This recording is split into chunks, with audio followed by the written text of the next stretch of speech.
Ya, materi selanjutnya adalah jumlah dan selisih sinus dan kosinus. Untuk jumlah dan selisih sinus dan kosinus ini ada beberapa rumus yang akan kita gunakan. Nah, di sini ada 6 rumus. Untuk yang cos ada 2 rumus, yang sin ada 2 rumus, dan tangen ada 2 rumus. Kemudian yang ini hanya penjelasan penggunaan rumusnya, penemuan rumusnya, maaf. Jadi kita bisa lewat saja. Kemudian untuk yang cos ada 2, jadi penjumlahan dengan pengurangan. Untuk cos penjumlahan, rumusnya adalah jika cos A ditambah B, maka hasilnya adalah bisa diperoleh dengan cara mencari nilai cos A dikali cos B dikurang sin A kali sin B. Atau cara cepat menghafalnya adalah cos sin min. Jadi kalau cos penjumlahan, maka di sini jadinya dikurang. Begitupun sebaliknya, kalau di sini pengurangan, di sini jadinya ditambah. Yang cos ya. Ini cos pengurangan sama masihan cos sin. Cos A dikali cos B, sin A dikali sin B.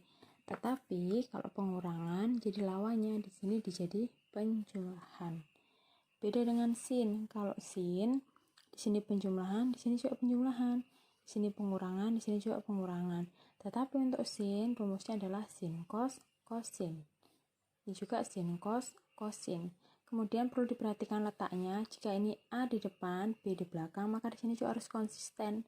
A di depan, B di belakang, A di depan, B di belakang. Jangan sampai di sini A di depan, B belakang, di sini B di depan, A di belakang. Kemudian A dengan B ini apa? A dengan B ini adalah angka yang berupa sudut. Jadi kalau misalkan di sini 90 ditambah 60, berarti ini sin 90 dikali cos 60. Ini cos 90 dikali sin 60. Gitu ya. Jadi A dan B hanyalah perumpamaan. Kemudian untuk tangennya juga ada 2 rumus. Tangen penjumlahan dengan pengurangan. Jadi tangen A ditambah B, berarti rumusnya adalah tangen A ditambah tangen B, berarti di atas ditambah. Kemudian yang di bawah dikurang. Jadi 1 dikurang tangen A dikali tangen B. Perbedaan dengan yang pengurangan adalah kalau pengurangan di atasnya dikurang, di bawahnya ditambah. Kemudian gunanya untuk apa ini? Ini gunanya untuk mencari nilai sudut-sudut yang tidak ada di sudut istimewa. Nah, yang seperti kalian ketahui sudut istimewa adalah 0, 30, sampai seterusnya. Ada sudut-sudut yang kita tidak tahu nilai sin, cos, atau tangennya, maka harus cari terlebih dahulu. Bisa menggunakan penjumlahan atau pengurangan sinus dan kosinus. Contohnya, atau misalkan kalian kalau lupa, misalkan harus cuma ingat 0 sampai 90 derajat, sedangkan kalian suruh mencari nilai sinnya 150, misalkan sin 150 1/2.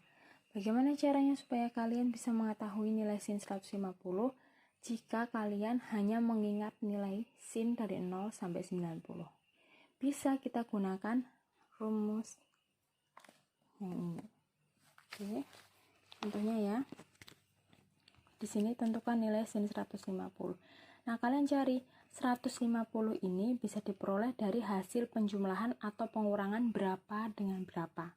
Tetapi dua angka itu harus angka yang termasuk di dalam sudut yang ada di sudut istimewa. Oke.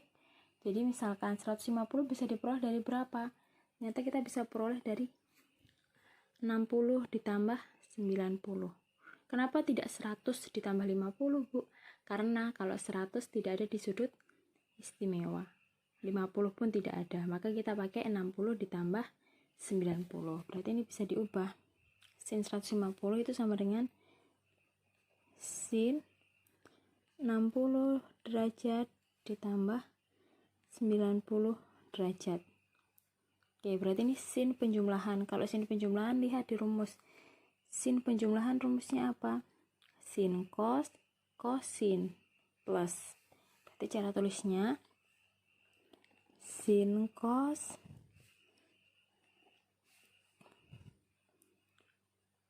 sin plus. Gitu ya.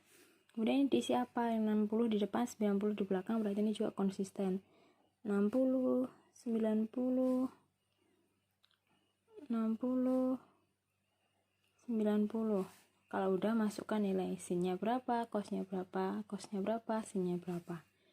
1 sin 60 berapa? Sin 60 setengah akar 3, berarti kasih masuk 1/2 akar 3 dikali cos 90 adalah 0 ditambah cos 60 berapa? Cos 60 adalah 1/2 dikali sin 90 berapa? Sin 91, lihat di tabel ya nanti ya. Kemudian selesaikan, 1/2 akar 3 dikali 0 berapa? 0. Berapapun angkanya kalau dikalikan 0 hasilnya tetap 0. Ditambah setengah kali 1, 1/2. Jadi 0 ditambah 1/2 berapa? 1/2. Selesai. Maka nilai sin 150 adalah 1/2. Apakah benar? Ternyata benar, nilai sin 150 adalah 1/2. Itu ya. Jadi pahami ya. Jadi kuncinya ini, kalian harus mencari angka kalau dijumlahkan hasilnya si dia ini. Tapi dua angkanya harus merupakan sudut istimewa. Contoh selanjutnya ini adalah cos 15 derajat. Cos 15 derajat tidak ada di sudut istimewa. Maka bagaimana cara kita mencarinya? Kita bisa mencarinya dengan cara menjumlahkan atau mengurangkan dua angka sudut istimewa. Kalau 15 derajat, karena sudut istimewa kita adalah dari 0 kemudian 30, 45, tidak mungkin kita menjumlahkan, berarti mengurangkan. Kemudian kalau 15 derajat bisa diperoleh dari berapa? Nah, bisa diperoleh juga dari 60 dikurangi 45. Oke, 60 dikurangi 45. Oke, jadi cos 15 derajat ini bisa diperoleh dari 60 dikurangi 45. 15 bisa diperoleh dari 60 kurangi 45.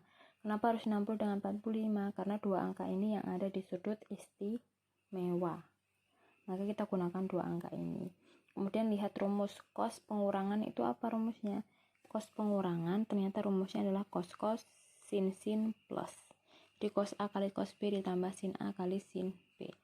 Jadi bedanya dengan sin dengan cos adalah kalau sin ini penjumlahan, di sini tetap penjumlahan, pengurangan di sini tetap pengurangan. Tapi kalau cos kebalikannya, penjumlahan jadi pengurangan, pengurangan jadi penjumlahan. Oke, kita kasih masuk rumus. Cos pengurangan rumusnya adalah cos sin plus. Oke, karena di sini 60 dikurang 45 berarti sini 60, 45, 60, 45. Jadi tinggal kasih masuk nilainya. Cos 60 nilainya berapa? Cos 60 nilainya adalah 1/2. Cos 45 berapa? Setengah akar 2. Kemudian ditambah sin 60 1/2 akar 3 dikali sin 45 itu 1/2 akar 2. Oke.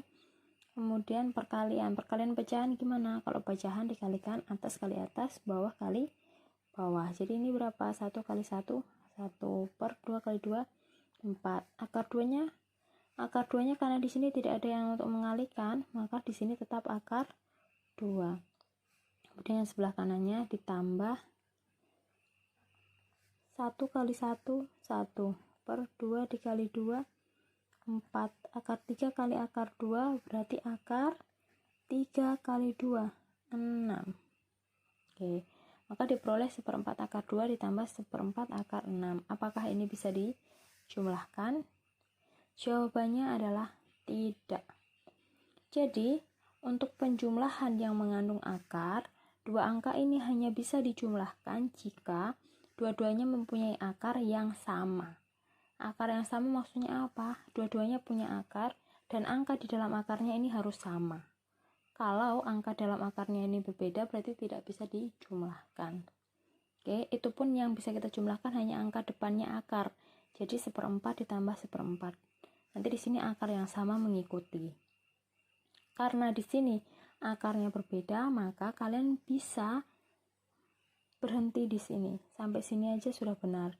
Tetapi biasanya option jawaban di soal mereka itu faktorkan. Maka ini bisa ditulis begini. Kan ini sama-sama 1/4, di sini 1/4, maka 1/4 kita bisa keluarkan.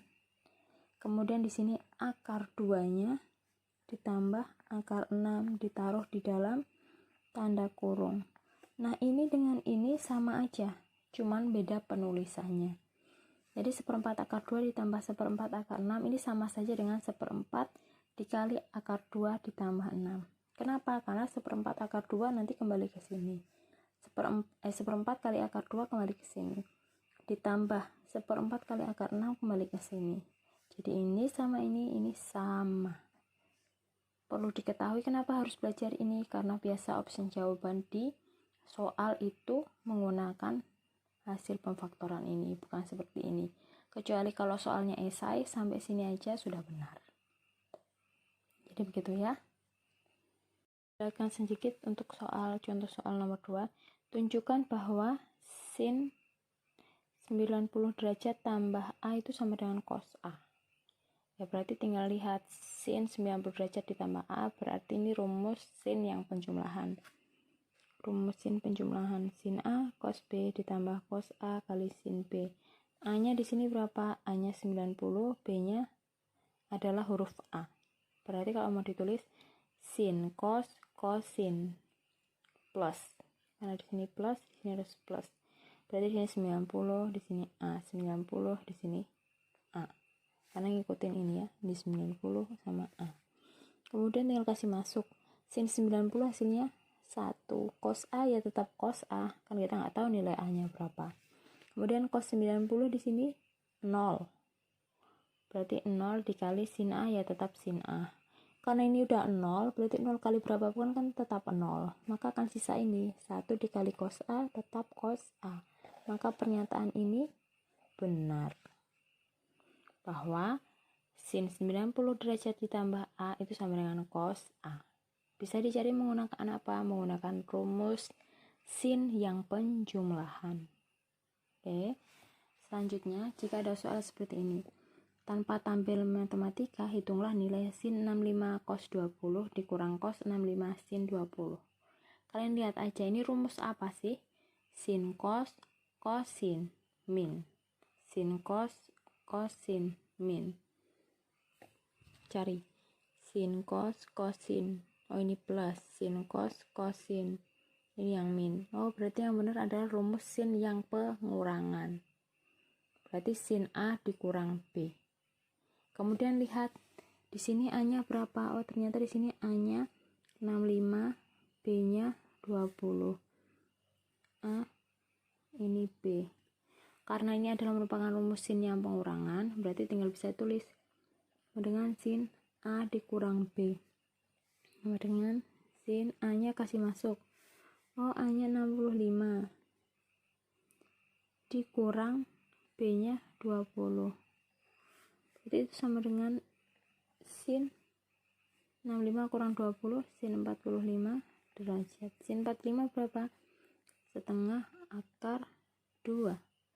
Maka hasilnya ini selesai. Tanpa menggunakan tabel matematika, tapi kita menggunakan rumus yang sudah ada. Itu ya. Contoh selanjutnya adalah tentukan nilai tangen 75 derajat. Untuk tangen ini penyelesaiannya sedikit lebih panjang dan banyak menggunakan perkalian, penjumlahan, pengurangan, pecahan. Maka perhatikan baik-baik.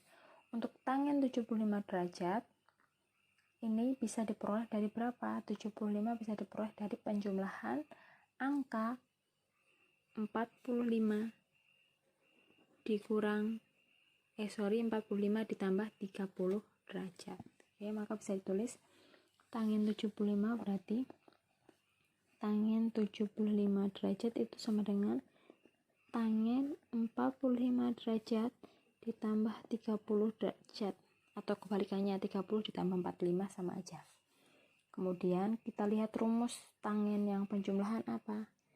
Tangen penjumlahan rumusnya adalah tangen A ditambah tangen B per 1 dikurang tangen A dikali tangen B. Oke, bisa diperoleh jadi tangen A ditambah tangen B per 1 dikurang tangen A dikali tangen B.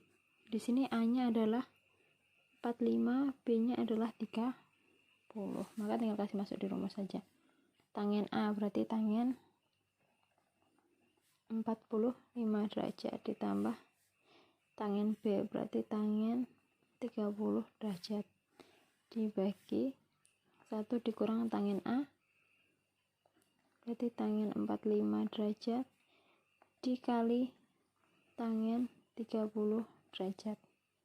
Kalau sampai sini tinggal kasih masuk nilai tangen 45 berapa, tangen 30 berapa. Lihat di tabel. Tangen 45 ternyata 1. Tangen 30 ternyata 1/3 akar 3. Jadi kasih masuk. Tangen 45 nilainya 1, berarti 1 ditambah tangen 30 adalah 1/3 akar 3 dibagi 1 dikurang tangen 45 1 dikali tangen 30 itu 1/3 akar 3. Dari kedua sisi ini selesaikan dulu yang perkalian. Karena ini 1 dikurang 1 kali 1/3 akar 3, maka yang harus diselesaikan yang ini dulu ya. Jangan yang atasnya dulu. Oke.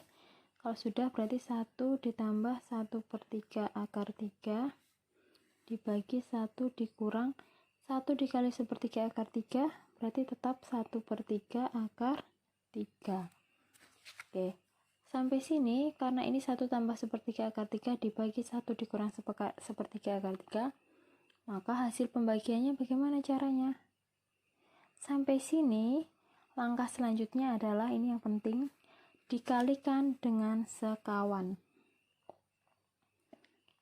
Dikali dengan sekawan ya. Sekawan penyebut. Oke. Penyebutnya berapa? 1 dikurang 1/3 akar 3. Kalau 1 dikurang 1/3 akar 3, sekawannya adalah lawannya. Berarti 1 ditambah 1/3 akar 3. Maka langkah selanjutnya yang atas sama bawah ini sama-sama dikali sekawannya. Oke. Sekawannya adalah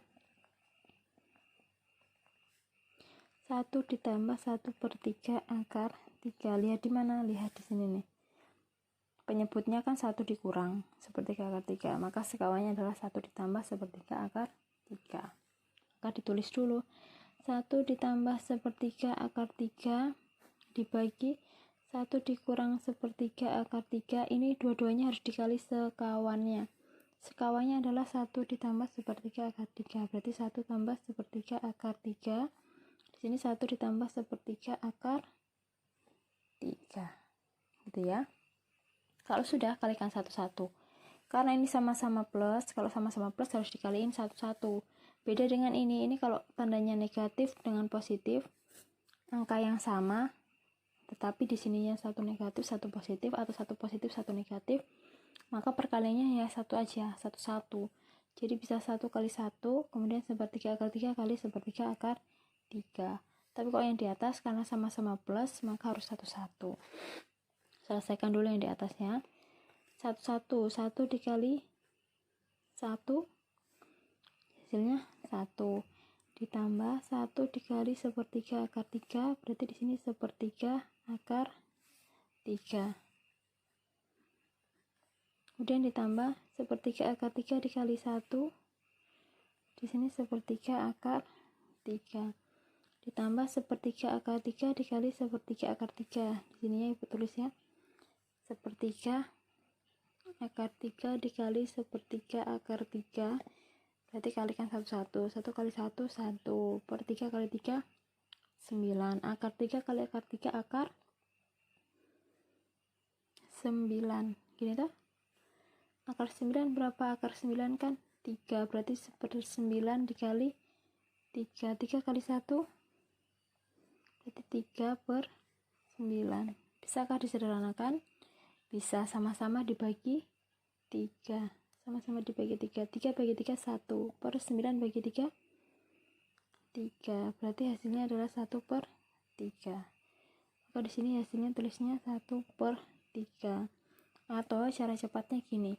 Kalau dua angka yang sama persis mengandung akar dikalikan, maka hasilnya adalah ambil aja angka depannya nih. Itu adalah hasilnya. Betul kan? Sepertiga akar 3 kali sepertiga akar 3 ternyata hasilnya sepertiga nih sampai sini. Maka kamu cukup ambil ini aja angkanya, sepertiga. Kalau misalkan setengah akar 2 dikali setengah akar 2, setengah akar 3 dikali setengah akar 3, ya cukup ambil angka depannya setengah. Ini adalah hasilnya. Itu ya. Itu cepatnya. Tapi kalau misalkan merasa tidak yakin, ya silahkan kalikan satu-satu. 1 kali 1, 3 kali 3, akar 3 kali akar 3. Akar 9 adalah 3 kali 1, 3 per 9, kemudian disederhanakan jadi 1 per 3. Oke, kemudian sampai sini per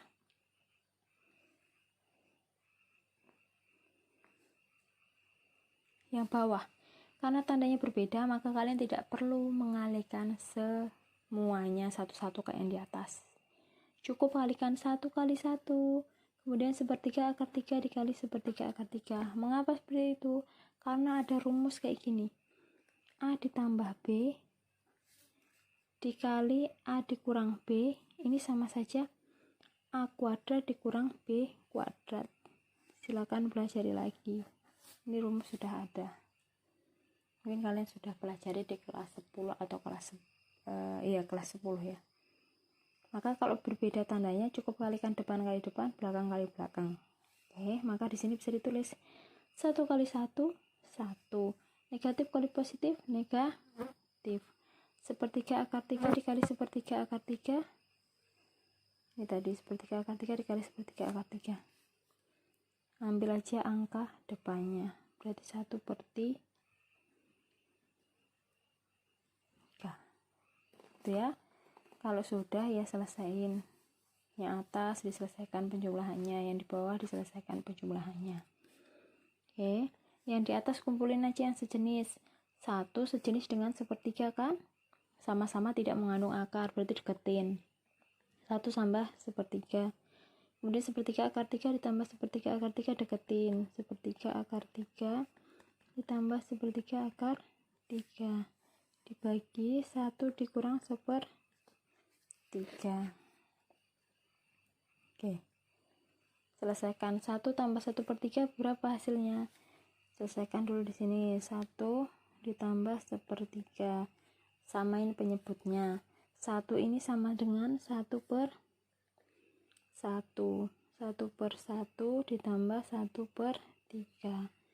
Samain penyebutnya. Kalau ini 3, berarti di sini harus jadi 3 dikali 3, di atas juga harus dikali 3. 1 kali 3, 3 per 1 kali 3, 3 ditambah 1 per 3, berarti berapa? Karena sudah sama, atasnya tinggal dijumlahkan. 3 tambah 1 berarti 4 per 3. Maka 1 tambah 1 per 3 adalah 4 per 3. Oke, jadi di atasnya 4 per 3 ditambah sepertiga akar 3 ditambah sepertiga akar 3. Ini yang Ibu bilang tadi, mempunyai akar yang sama, maka yang dijumlahkan adalah angka depannya aja. Karena ini udah sama juga penyebutnya, maka tinggal jumlahin aja atasnya. 1 tambah 1 2, berarti 2 per 3 akar 3. Ininya aja yang dijumlahin, yang lainnya ngikut. Itu ya. Untuk penjumlahan ini 1 tambah sepertiga akar 3 ada cara cepatnya. Jadi cara cepatnya gimana? Kalau penjumlahan tinggal ini dikalikan, ini ditambah. Kan ini penjumlahan toh. Berarti 3 kali 1, 3. Kemudian di atasnya ditambah dengan angka di sini. 3 kali 1, 3. 3 ditambah 1, 4. Berarti jadinya 4 per 3. Sama toh? Kalau pengurangan ya sama. Kalau pengurangan berarti 3 dikali 1, kemudian dikurang 1. 3 dikali 1, 3. 3 dikurang 1, 2. Berarti di sini 2 per 3. Selesai. Tanpa menggunakan penyamaan penyebut seperti ini. Tapi yang sebenarnya yang betul adalah ya langkah ini, disamakan penyebutnya satu-satu. Tetapi kalau ada langkah cepatnya ya pakai aja langkah cepatnya. Gitu ya. Kalau sudah sampai sini, lihat 4/3 ditambah 2/3 akar 3 dibagi dengan 2/3. Ingat, kalau pembagian dengan pecahan berarti dikalikan dengan lawannya. Jadi 4/3 ditambah 2/3 akar 3 ini dikali dengan lawannya. Kalau 2/3 berarti lawannya adalah 3/2. Maaf, bukan lawannya ya. Yang di bawah ini dibalik posisinya. 2 jadi di bawah, 3 jadi di atas. Jadi dikali dengan 3/2. Oke. Jadi dikali satu-satu ya.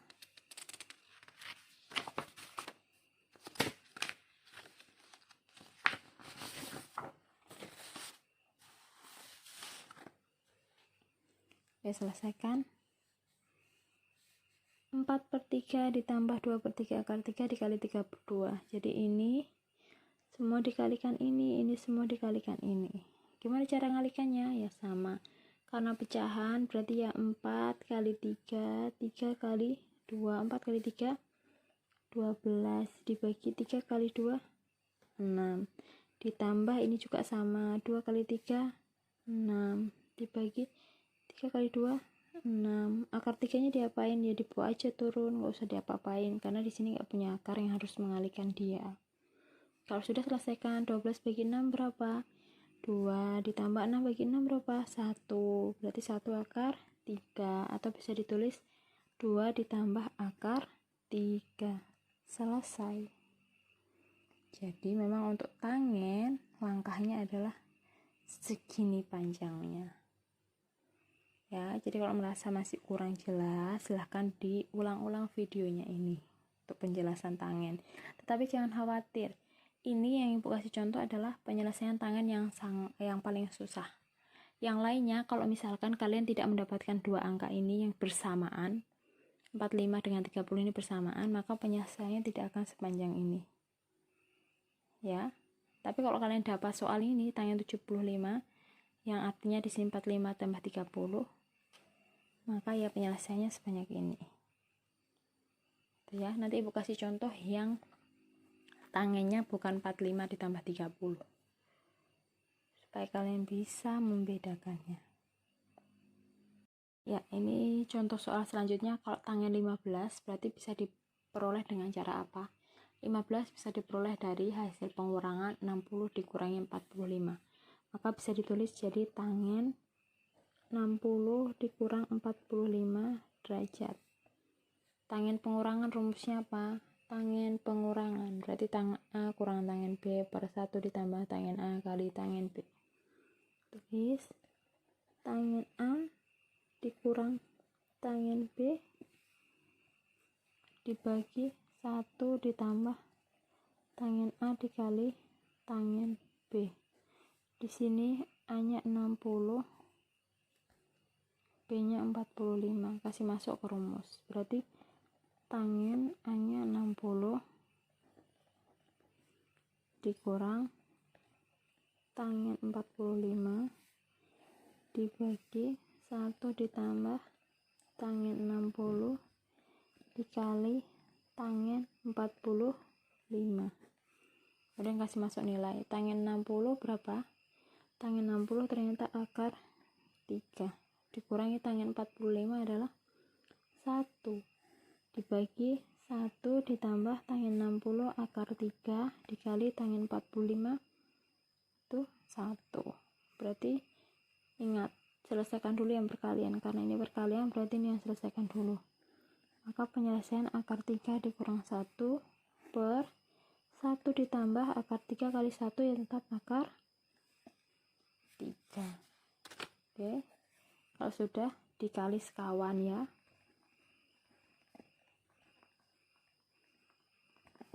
Perbedaannya ini sama yang contoh soal sebelumnya. Kalau contoh sebelumnya itu kan kalian terlihat rumit karena mengandung pecahan dua-duanya. Kalau soal-soal lainnya, kalau dua-duanya tidak ada pecahannya, maka terlihat lebih simpel. Oke. Jadi dikalikan sekawan. Sekawannya penyebutnya berapa? Kalau 1 tambah 3 berarti sekawannya adalah kebalikannya. 1 dikurang akar 3. Oke, dua-duanya dikali sekawan, berarti akar 3 dikurang 1 per 1 ditambah akar 3 dikali dengan sekawannya. 1 kurang akar 3 dibagi 1 kurang akar 3. Oke, kalau sudah kalikan satu-satu. Akar 3 kali 1 akar 3 ditambah akar 3 kali akar 3 akar 9. Oke, kemudian di sini karena ini min kali min, min kali plus min, berarti 1 kali 1 1. Kemudian min kali min plus 1 kali akar 3 ya akar 3 dibagi dengan, ingat yang di bawah nggak perlu dikalikan satu-satu karena tandanya beda, maka 1 kali 1 1 plus kali min akar 3 kali akar 3 akar 9. Selesaikan yang bisa selesaiin dulu. Akar 9 ada nilainya toh, berarti tinggal keluarkan nilainya. Maka di sini akar 3 ditambah akar 9 hasilnya adalah 3 dikurang 1 ditambah akar 3 tetap akar 3 dibagi 1 dikurang akar 9 berapa? 3. Itu ya. Kemudian yang atas ini selesaiin kumpulinnya sejenis akar deketin sama akar, yang bukan akar ya deketin sama yang bukan akar. Jadi di sini akar 3 ditambah akar 3 ini bawain ke depan. Kemudian ditambah 3 dikurang 1 dibagi 1 kurang 3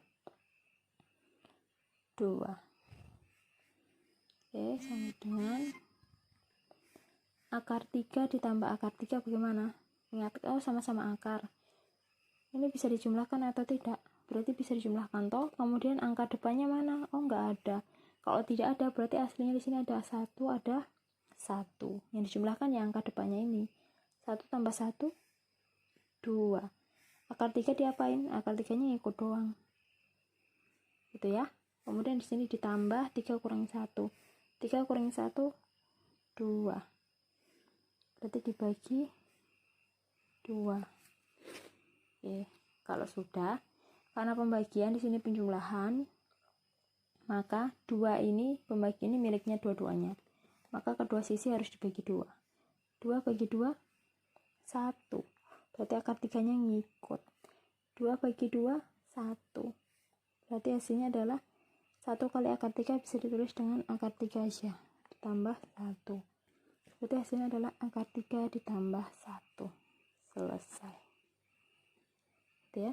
Lebih simpel dari yang tadi kan, tidak mengandung akar terlalu banyak. Jadi jangan khawatir untuk tangen, yang susah hanya soal yang ini aja, yang mengandung banyak pecahan. Selain itu, kalau kalian tidak ketemu dua angka ini, maka aman, penyelesaiannya lebih simpel. Gitu ya.